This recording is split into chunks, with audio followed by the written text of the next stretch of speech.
Hello students, I welcome you all to my YouTube channel Easy English, and I am here with the second part of the Gita and Swadharma. So let's go and start the video.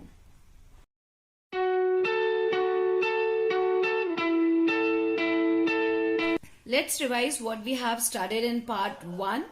So I am here with the introduction. Small recap for you. The author Vinoba Bhave explains the purpose for which the Gita was preached. According to him, the Gita seeks to remove the false belief that distracts us from our duty. He realizes Swadharma as action to all the call of duty, leaving worldly attachment. Let's understand the summary of the lesson. The Gita has been set in Mahabharata, a great epic of the time. Its messages has been unfolded in the middle of the battlefield with 7 divisions of the Pandava army on one side and 11 divisions of the Kaurava army on other. It was Lord Krishna who preached the Gita to make Arjuna ready to fight. Arjuna was a Kshatriya and fighting was in his blood. But first, he attempted to avoid war. Even Krishna himself tried to mediate, but all in vain, making the war inevitable, sure to happen. Arjuna had come to the battlefield to perform his duty, that is, to fight war with Kauravas. He had made Krishna his charioteer. Many mighty kings had surrounded him, but before starting the fight, he gives a look at the people who had gathered in the battlefield and find its near and dear ones on both sides. Now, it becomes difficult for him to fight with his own relatives. His heart is filled with deep pain. Here rises a question. Would Arjuna had felt the same pangs of pain if those standing in front of him had not been his kinsmen? Certainly not. It means that his attachment to his kith and kin prevents him from fighting. This attachment to the kith and kin clouds his sense of duty. He tells Krishna that one should not indulge in war. War is never good because it destroys the whole clan and brings total destruction. Lord Krishna realizes Arjuna's worldly attachment with kith and kin and tries to remove his delusion by ignoring all his arguments.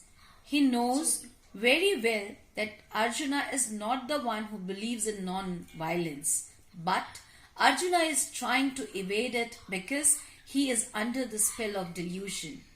Therefore, Lord Krishna preaches the Gita to remove the delusion that stands between Arjuna and his Swadharma.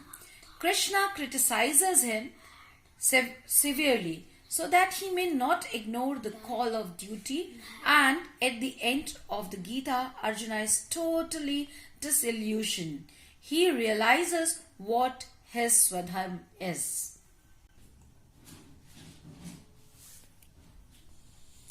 Now children, I am going to explain you the lesson. Already we had discussed the first para of page number 147, and now I am going to start with the second para.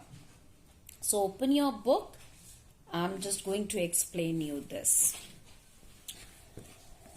So we had discussed that what kind of man was Arjuna.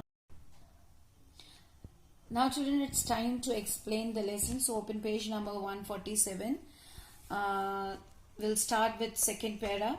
Already I had explained the first para of this page, and I'm just going to ask you a question.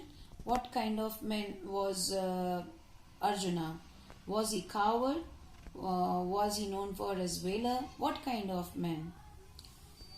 Yes, he was a brave man. Every drop of his blood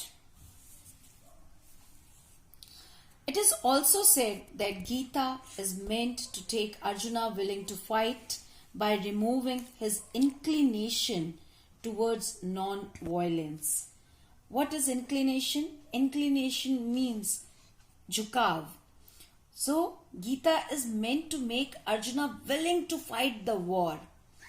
In my opinion, here in my opinion means in author's opinion, this view also is not right.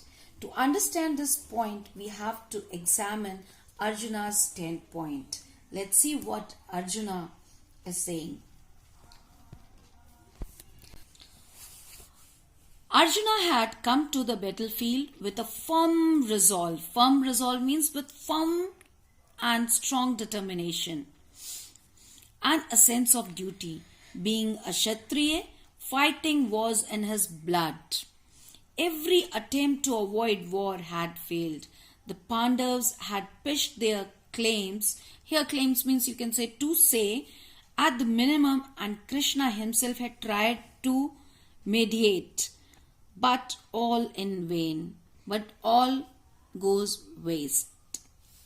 Making the war inevitable. What is the meaning of inevitable? Means that cannot be avoided. In these circumstances, Arjuna had brought together many kings, made Krishna his charioteer, and is now on the battlefield. He asks Krishna with heroic ardor. What is ardor? That very strong feeling. Place my chariot between the two armies. Very confidently he said, and he commanded his charioteer. Who was the charioteer? Lord Krishna was Arjuna's charioteer. So he told him to place his chariot between the two armies. Who was the two armies? One side there was Kauravas and one side there was Pandavas. So that I can have a look at the people who have assembled here to fight with me. Here I refers to Arjuna. So Arjuna was very much upset. He was dejected that Gandhava slipped from his hands and he was trembling, he was frightened and he was in totally upset mood to look his kith and kin. So was he going to abhor violence like King Ashoka? Let's see what will happen. Certainly not. It was nothing but attachment, but love to his kith and kin. Had those in front of him not been his kinsmen, he would even now have felt no qualms. No qualms mean no regret in severing their heads. Severing means in cutting their heads and merrily tossing. Tossing means to throw someone, patakna kisi ko. So tossing them around. But attachment to the kith and kin clouded his sense of duty. When a man with a sense of duty is caught in delusion. Caught in delusion means when a man is caught in false belief, then what happens? He cannot face his lapse from duty. He tries to justify it by citing lofty principles. Lofty principles means very high principles. The same thing happened with Arjuna. He now started putting before Krishna to convince him that war must be avoided, it is sinful and it would destroy the peace and it would ruin everything. There will be, it will lead to moral anarchy. Anarchy means disorder. Scarcity means shortage and devastation, that is destruction, and bring many other disasters upon the society. It means he was trying to convince Krishna to avoid the war. So was it avoided? Let's see. I am reminded here of the story of a judge. Here I am refers to Vinoba Bhave, the writer of this story. He had sentenced to death hundreds of criminals, but one day his own son accused of murder. was produced before him. The guilt was proved, and the time came for the judge to pronounce the sentence, to announce the sentence. But then he hesitated and started arguing. The death sentence is inhuman. It does not behove a man to such inflict such a punishment. And he started saying that a man must not give this type of cruel punishment to human or to a man. It destroys all hopes of reforming the guilty. And if this kind of punishment will be given to someone, then it will destroy all hopes of reforming. Reforming here means sudhar, improvement of the guilty. One commits murder in a fit of passion, the moment of bloodthirsty madness. See what judge was saying. Okay, one commits murder in a fit of passion, in a fit of anger, you can say. The moment of bloodthirsty madness then passes off. After killing someone, it passes off. Still we coolly take him to the gallows. Here gallows means a structure for killing. Gallows, and hang him to death. It is disgraceful to humanity. Well, now because his own son is standing in front of him, so he is saying that it is disgraceful to humanity. We should not give this kind of cruel punishment. Such were the judge's arguments. But had his son not been there, he would have gone on sentencing people to death. Now this is the question mark, and this is happening in our society also, children. His arguments lacked inner conviction, inner belief. They were born out of attachment to his son. So students, this was the story of the judge, that how he was trying to save his own son. And this was the result of his attachment, his love. Same was the condition of Arjuna also. Arjuna's condition was like that of the judge in this story.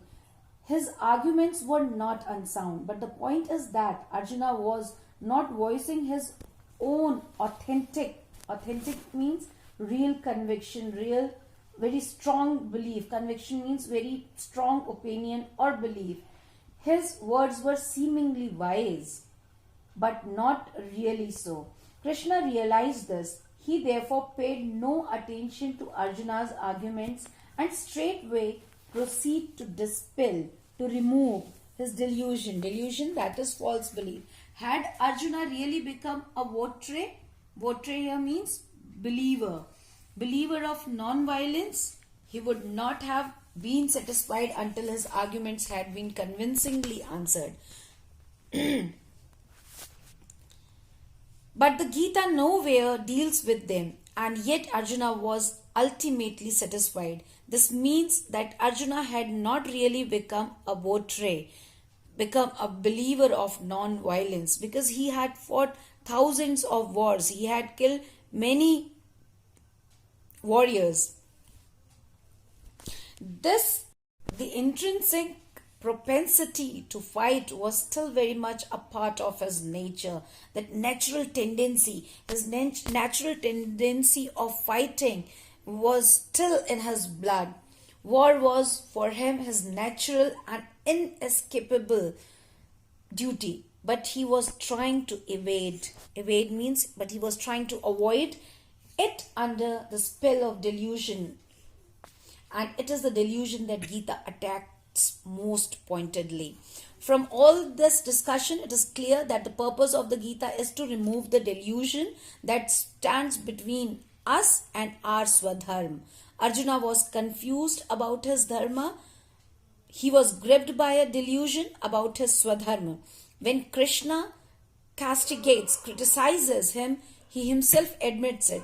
The Gita's main task is to remove that delusion, that attachment, that worldly attachment, both physical and material. The Lord asked Arjuna at the end of the Gita, "O Arjuna, has your delusion gone now?" And Arjuna replied, "Yes, Lord, the delusion has fled away. I have realized what my Swadharma is. Thus, taking into consideration both the beginning and the end of the Gita, it is clear that the removal of delusion is its central message. So, what is the central message, my dear students? The central message is to remove the delusion, to remove the false belief. And this is the purpose of the Gita, as well as of the whole of the Mahabharata. Vyas had said right at the beginning of the Mahabharata that he was lighting this lamp of history to remove, to dispel delusion from the minds of the people. So students, just remove all delusions from your minds. Just follow the right path, do the right thing, love your parents, follow your parents, be in good friend circle. This is your Swadharma. This is your call of duty. Thanks for watching the video. Like, share and subscribe for more videos. For any query, comment in the comment box. Thank you. We'll see you in the next video.